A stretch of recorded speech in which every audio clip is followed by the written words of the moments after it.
Greetings. Thank you for joining us for the first installment of One-on-One with the Dakotan. I'm your host, Greg Demme, and I have the distinct pleasure of having with me today Senator Kevin Cramer. Thank you, Senator, for joining us today. Oh, it's my pleasure. Thanks for the opportunity. So, thanks for taking time out of your busy schedule. I wonder if our viewers might actually like to know a little bit, what's your schedule like this time of year? We all have busy schedules in certain ways, but I'm sure that there's a way where we just don't know what you do in all your day. Can you tell us a little bit about that? It's interesting. I feel like I'm like a lot of people who work long days, spend a lot of time on airplanes. I live in Bismarck, work in Washington. Yes. We're in session probably half of the year in Washington. I go back and forth every week. So that means on Monday morning I get on an airplane in Bismarck, generally, depending on where I am, but usually in Bismarck. On Delta Airlines, so get in DC in time for evening boats, then come back as soon as we're done at the end of the day, work day, Thursday or Friday. I see. Go back to North Dakota and then start all over, and that means spending weekends doing North Dakota events, North Dakota meetings. It's nice if I can get back Thursday, because then I have Friday in North Dakota to do deals, to do meetings and sit downs and get-togethers and town halls and all those things. Yes. But then at the same time, every now and then we have a week off. So this is of course Christmas break now that we're in, but about every 3 or 4 weeks there's then a week where you spend the week in your state. So I do that at home. When I'm in Washington, it's sort of early to late. A lot of hearings and business meetings. I'm on 5 committees. I'm on the Senate Armed Services Committee, Environment and Public Works Committee, Budget Committee, Veterans Affairs Committee, and so there's all that committee work, and then of course the voting on the floor, and then there's all the other stuff that goes on: meetings, business meetings, votes. It ends up being a very long day. But when I'm away from my family and away from home, I figure put in all the hours you can. I get up about 5:30 every morning, Mm-hmm. It's Eastern time, and get to bed hopefully by 10 o'clock. Wonderful, thank you. So, and then you were first elected to the U.S. House, served 6 years there, Right. and then made the transition over with your election into the Senate about Right. 3 years ago. What's that transition been like for you? Maybe you can share a little bit about the differences between the way the House and the Senate are. Our legislative chambers, our legislative bodies are really quite fascinating. I think it's one of the greatest successes of the Founding Fathers was, they had quite a fight over whether there would be a House of Commons or a House of Lords. They thought that 3 co-equal branches, executive, legislative, and judicial, would be adequate for good checks and balances. The problem was they couldn't decide on whether the legislature, the Congress, would be based on states having equal representation or populations. Yes. So after the big argument, the big fight, they came up with the big compromise, and the big compromise was one of each. And so serving in the House is interesting when you're the only member from a state, and there are only 7 states that have 1 member. In fact, Montana is one of them, and they're now going to have 2 again. But body 435, and you're the only member from your state. You're going up against Californians, where they have 52 friends, and Texans who have 36 friends. And, it's a interesting body. The nice thing in the House of Representatives is you're up for election every 2 years, so you're always accountable to the people. That's why they call it the People's House. It's a much more political body, and that's pretty obvious, I think, to most casual observers. I was only on 1 committee in the House, but I had to convince 217 of my colleagues I had a good idea in order to pass it. In the Senate, where there's, every state has 2, obviously, each individual senator has much more power, much greater influence, the ability to obstruct as well as the ability to persuade. Yes. Both are important. We're much more in the human resource business in the Senate. Obviously, there are a couple thousand people that the president nominates and appoints to offices that have to get Senate approval. That gives you a great deal of influence over the affairs of the country and over the executive branch. Obviously, the confirmation process for judges, especially the Supreme Court's justices and the appellate court justices. So there's a lot more power and a lot more authority. So I was in 1 committee in the House. I'm in 5 committees in the Senate. I had 3 subcommittees in the House. I have something like 9 subcommittees in the Senate. So it's a heavier workload in that regard. But again, the biggest difference, if I was to sum it up, and I'm here in Minot as we record this because I'm going to be with the Secretary of the Air Force in Minot today. Yes. The biggest difference I like to point to is that when I call a cabinet official, they call me back. When you're in the Senate, in the House, a staffer might get around to calling one of your staffers, but in the Senate, they call you right back. So, but it's when you get to represent North Dakota in the Senate, and then I know this is not a history lesson necessily or a civics lesson, but that's good because we like to make sure that we understand the way our country is set up to work. Because like I said earlier, every state has 2 senators. Our founders were geniuses when they did this. When they created the House, that's very active. It's impulsive, responds to the people. All 435 are up for re-election every 2 years. In other words, I always like to say, as soon as you're sworn in, you're already doing your performance evaluation. That makes you very responsive. The Senate, when they created the Senate, they gave 6-year terms. Only 1/3 of the Senate is up every 2 years. That's to cool the impulses of the House down. And that's to slow the process down. And congratulations to the founders. They were very successful at slowing the process down. But that's where the balance comes in. And that's also where some of the confusion comes in. So I get to serve with John Hoeven, my Yes. colleague in the Senate, my mentor in many ways, former governor and dear friend. We get to punch as hard as Chuck Schumer and Kirsten Gillibrand in New York, or Marco Rubio and Rick Scott in Florida, or Dianne Feinstein and used to be Kamala Harris, now Alex Padilla from California. And because of that, the 790,000 or so North Dakotans that know us by name, know us by face, bump into us at Menards and Walmart and wherever else we might shop, they get to influence the affairs of the country in ways that the person walking the streets of Manhattan will never be able to do. And so it's a pretty cool system that our founders created. And this self-reliance, self-governance is the greatest exception of an exceptional country, in my view. Thank you. That's very helpful because there are times I know that some of us maybe do feel we're a little isolated from the affairs Sure. of what's going on in Washington. And speaking of what's going on in Washington, with the amount that you're able to go back and forth between Washington and North Dakota, tell me a little bit, and our viewers a little bit about the differences between maybe the approaches in COVID situations Sure. right now. What's that been like in Washington? Yeah. Well, whatever the most extreme situation you can imagine, that's Washington. Maybe not quite as crazy as New York, but it's pretty crazy. Because in Washington, you have not only a city, and granted, it's not as big a city as New York or Chicago, but it's a city. It's a government city. It's designed to be specifically there for the federal government, the bed of the federal government. And because of that, you have a bureaucracy and people who make up that bureaucracy who are very attuned to the bureaucracy. That's not a good thing for the most part. So you have more of what I would call a government compliance culture. And you also have a culture that elects local leaders. That we do have a mayor, of Washington, D.C. The president's not the mayor of Washington, neither is the Speaker of the House. Yes. So they have local government, but it's very heavy-handed. It's much more of a centralized command and control government. So because of that, things like mask mandates, vaccine mandates are much more prevalent than they are out here in Normalville, USA, in the Great West, where social distancing is just living. We have a different culture, and we have a much more freedom-oriented culture in North Dakota and in the Midwest and the West than they do in the East, and so Washington's really. I forget who it was that coined this line, but they call Washington as an island surrounded by reality. In other words, Washington's not reality. It's out here that's reality. It's a bit of an odd place in many respects, and yet, Greg, it's really a beautiful city.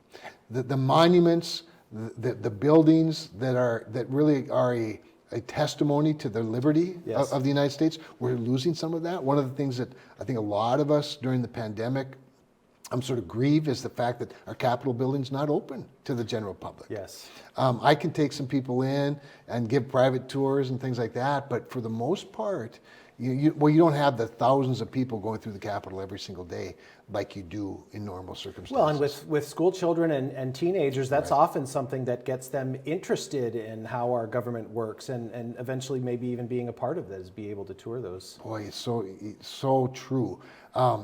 What I find is when I have young people from North Dakota, and I try to take every meeting I can with kids, because whether it's close-up groups, 4-H, FFA, I mean, there's so many, student council, there are a lot of groups that come out, and I always like to meet with them on the steps of the Capitol outside. And what's fun about that is if it's January or February and all the Southerners think it's cold, all the North Dakotans sit out there and we have a town hall on the steps of the Capitol. And many times they're compelled to at least consider public service because they've been to Washington, because they've been in the building, the Temple of Freedom, which is our United States Capitol. They've seen the beautiful paintings and the tributes to leaders, past and present.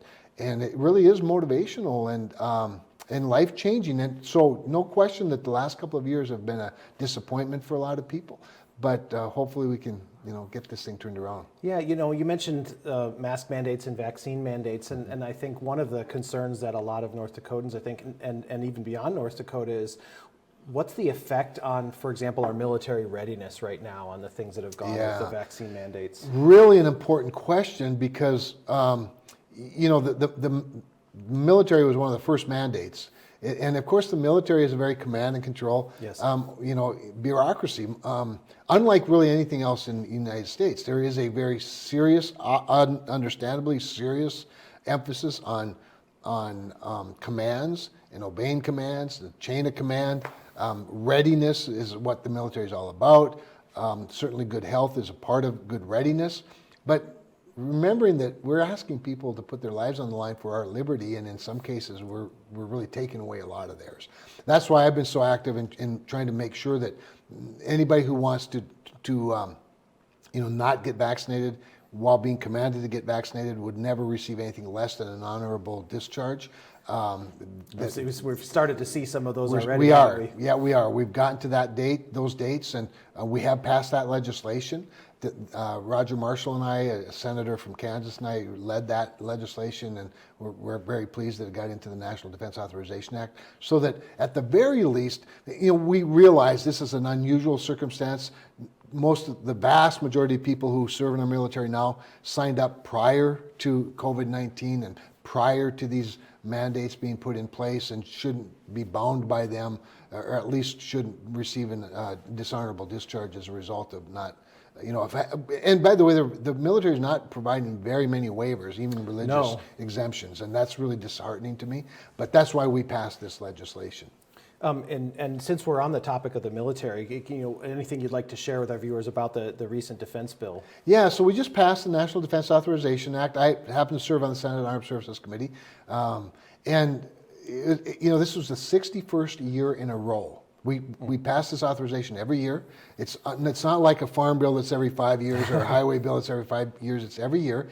It's meant to be current all the time. It is the highest priority of the federal government as per our Constitution and our traditions, and frankly, common sense.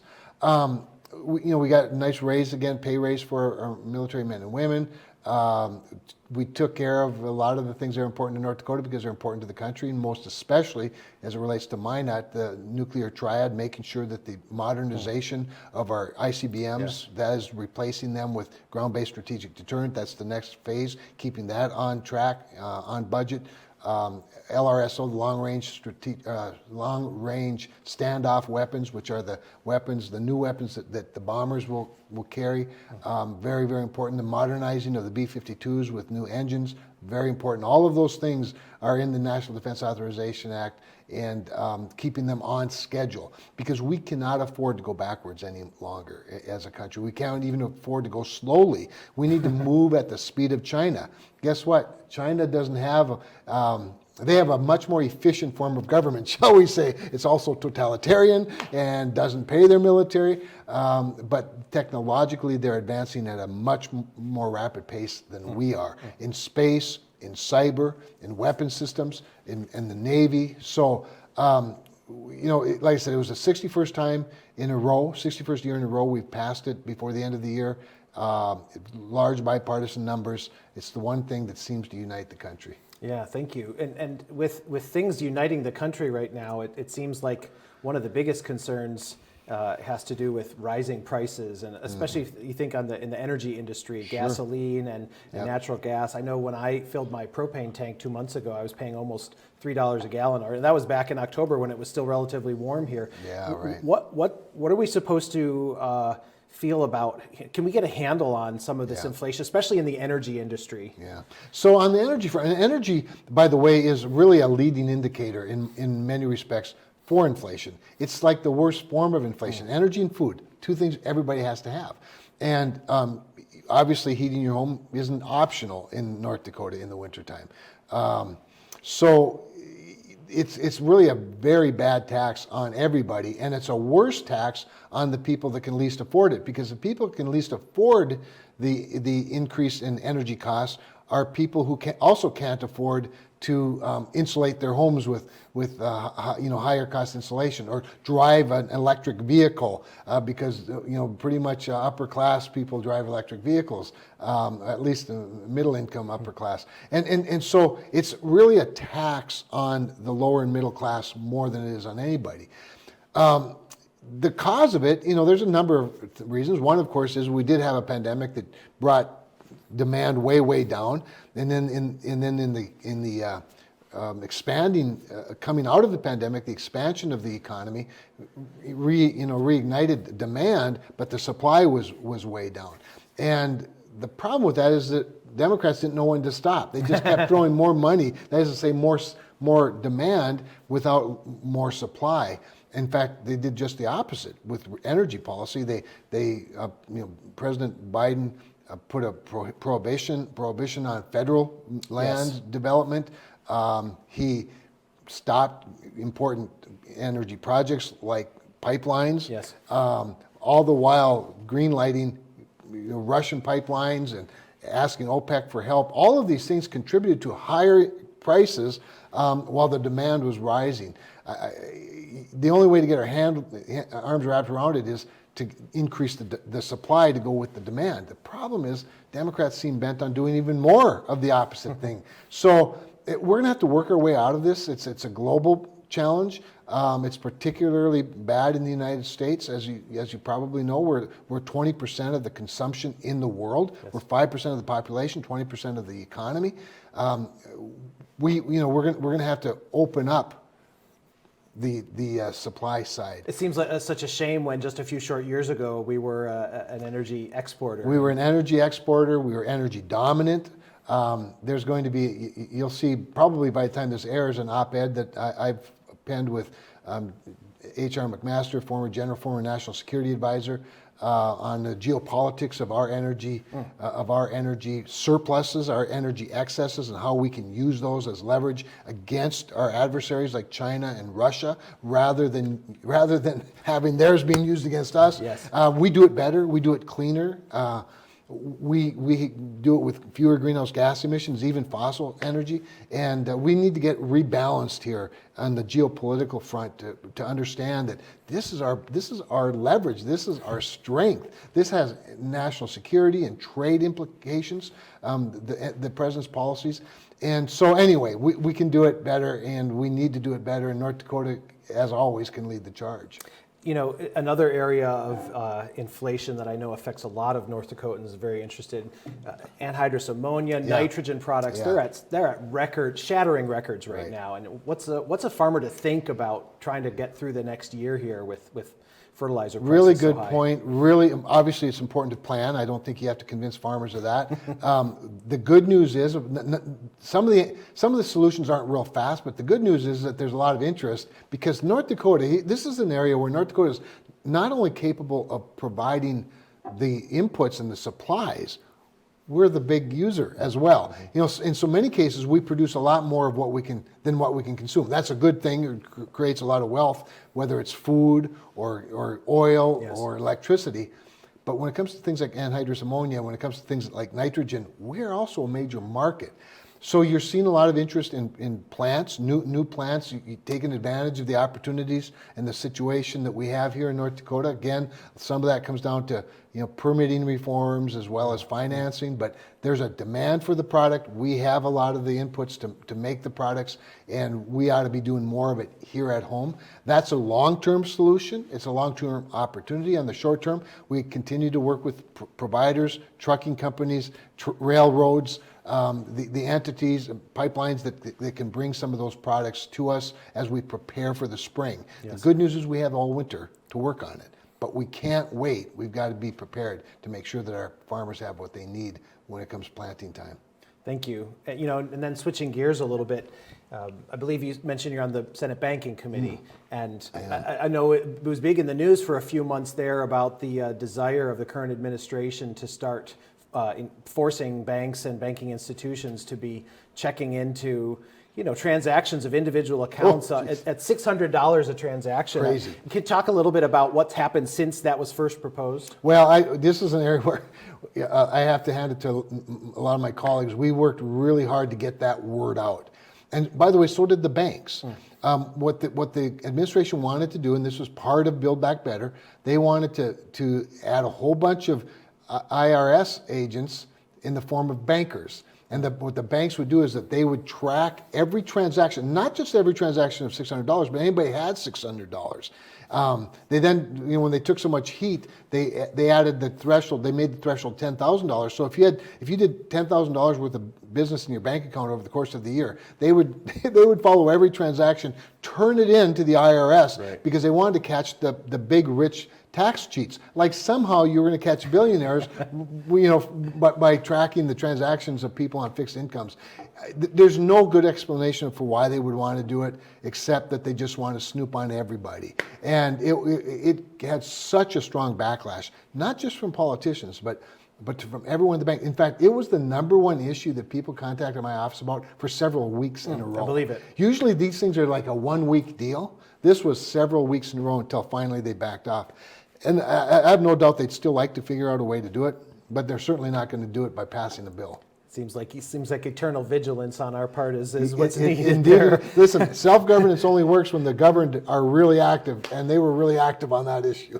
You spoke a little bit about the Build Back Better, and so tell me a little bit about the history then. Back in August, there was the infrastructure bill, and some maybe North Dakotans would like to hear your decision to vote for that bill, and then what's gone on since with the current bill. So it's interesting. I'm going to start with the current bill and work my way backwards a little bit, because one of the things I argued, back in August, and I believed it strongly then, and I think it's proven to be true.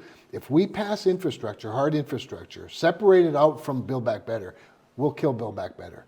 That's pretty much what happened. Joe Manchin might have been a yes vote had that infrastructure bill been part of Build Back Better like it was originally. That's what the president wanted to do originally.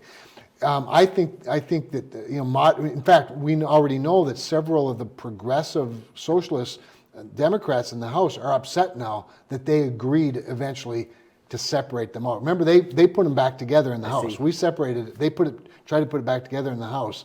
We could have stopped that. When I say we, House Republicans could have stopped that by engaging. They chose not to. They chose to just be against it. So eventually, Speaker Pelosi separated them. Caved really to the moderates in the Democratic Party in the House and said, "Okay, we'll vote on this on the infrastructure package, and then we'll work on Build Back Better." They made Build Back Better so stinky that I believe there are more senators than even Joe Manchin that really didn't want to vote on Build Back Better. Here's the big difference. In the infrastructure package, not only did I vote for it, I helped write a big part of it because I'm the ranking member of the Environment and Public Works Subcommittee on Transportation and Infrastructure. We had passed a bill previous to the infrastructure bill unanimously, actually. That was the largest highway bill in American history out of our committee. What we didn't do is get it to the floor. They took that bill, and that became the basic foundation of the larger infrastructure package. So it went from a $310 billion highway bill to a $415 billion highway bill. That was part of the $1 trillion was just highways and bridges, $415 billion over 5 years. And that means $2.1 billion for North Dakota's roads and bridges. The rest of the infrastructure was waterways, and we passed a water bill in the committee as well that became part of that bill. Includes not just dams and levees and waterways, but also clean water, irrigation systems. Rural water is a big part of that. The first year of North Dakota's payments will be in about $63 million for North Dakota rural water projects. Really important, obviously, to economic development, obviously to quality of life as well as standard of living. Also includes some money for rail. The big railroads, of course, are privately owned and they have their own money, obviously, based off of profits. But some of the railroad crossings and things are the public sector's role. We up that money. Also for things like containers, ports and things like that to move product. Some of that's more municipal and state projects, and so we provided some money for that. Broadband, big part of the infrastructure bill. A lot of rural broadband. Yes. The biggest victory for me in a lot of this stuff, and there's some things I don't like. There's some stuff related to electric transmission lines. I'm not against electric transmission lines, but I think ratepayers should pay for those, not taxpayers. But we do need resiliency. There's some cyber money for making sure that our pipelines and resiliency and whatnot is there to protect against attack. But I'm not a big electric car guy. I'm not against electric cars, but I think the free market ought to determine, how many electric cars are built and not heavy subsidies. So there was some of that money that I wasn't crazy about, but I'm not in the majority. The thing that I was the most pleased with in it is we had some serious reforms to permitting. That's a big deal. You might remember Donald Trump used to talk about how sometimes it costs more to permit a highway than to build one. Some projects would take 10 years. Well, he initiated an executive order, a rulemaking called one agency decision. So rather than having 5 agencies, each taking 2 years, there'd be one agency, the Department of Transportation or EPA or whatever the federal agency would be, and they'd make the decision for all of the agencies. That took 10-year projects down to 2 years. Well, on the first day in office, Joe Biden rescinded that order. By executive order, he undid the Trump rule. And you can kill so many of those projects with those permits. Which is exactly right. Who's going to take 10 years to permit a project that takes 10 months to build? Yes. So we put that in law. So we put it in the infrastructure bill. We reinstated that rule into and codified it now in law. So that was really important. We did some other stuff related to. I had a bill along with a colleague of mine from New Mexico, Ben Ray Lujan, former House member. He and I served together in the Energy and Commerce Committee to provide money for orphaned wells. So that those are wells that have been abandoned, oil and gas wells have been abandoned long before there's a record of who owns them. North Dakota was already doing some of that. We put it on the federal level. We also had some reforms to permitting reforms for gathering lines for natural gas, methane, big issue in the United States, big issue in North Dakota. So there's some really good stuff in that infrastructure bill. That actually gets to that supply side of the economic formula that causes inflation when you don't have it. So we took all that out, then Build Back Better. That was all social spending. that isn't infrastructure at all. So one thing that maybe some people, some of our viewers, both young and old, might be interested in is I saw that President Biden just recently extended the moratorium on the student loan forgiveness payment. So what's your thought about student loan forgiveness and how that's... So I think in certain circumstances where the federal government could provide some grace, where there's clearly a need for that grace, it makes some sense to do that. As a general rule, the idea of forgiving loans of any type is sort of problematic for me because I think it creates perverse incentives for people to borrow more money than they ought to borrow in the first place. So I think you need to be really careful. I think student loans during a pandemic, when jobs aren't readily available or something, is probably okay. But right now we have more jobs than we have people looking for work. And so I think you have to be realistic about this. Here's the natural outcome, in my view, of providing free money. Well, one thing is inflation. Yes. We're experiencing rapid inflation, really bad inflation as a result of too much free money. Now, it was one thing in 2020 when we were, dealing with something no one's ever experienced before, not knowing what the outcome was going to be or when we were going to get out of it. Realizing that we suddenly had huge unemployment.